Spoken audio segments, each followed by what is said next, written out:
কারণ একটা মহিলার জন্য 18 কোটি জনগণ সাফার করতে পারে না, এটা কোনদিনই হতে পারে না। যে আমরা খুবই দুঃখিত এবং শোকাহত, সেজন্য আমরা এখানে আসছি। আজকে আমাদের ছেলে এইভাবে বিদায় নিতে হচ্ছে, কিন্তু আমরা চাই যে আসামি যেভাবে হোক, যে কোনো উপায় হোক, তাকে আনতেই হবে, আনতেই হবে। আর না, আর আমরা সহ্য করতে পারবো না। তারা দেশ চালাবে, তাদেরকে যদি আমরা মেরে ফেলি তাহলে আমরা কি নিয়ে বাঁচবো?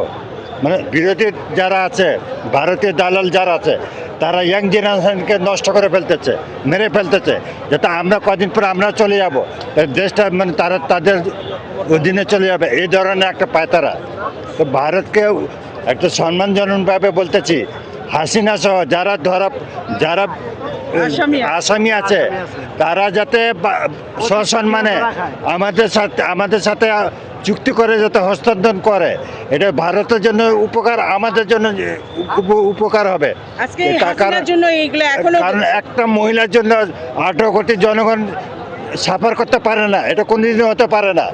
কিছু লোক আছে তার দালাল, অর্থনৈতিক সুবিধা পাইছে, তারা ওইটা নিয়ে ভোগ করতেছে আর হাসিনার নামে যে স্লোগান দিচ্ছে না।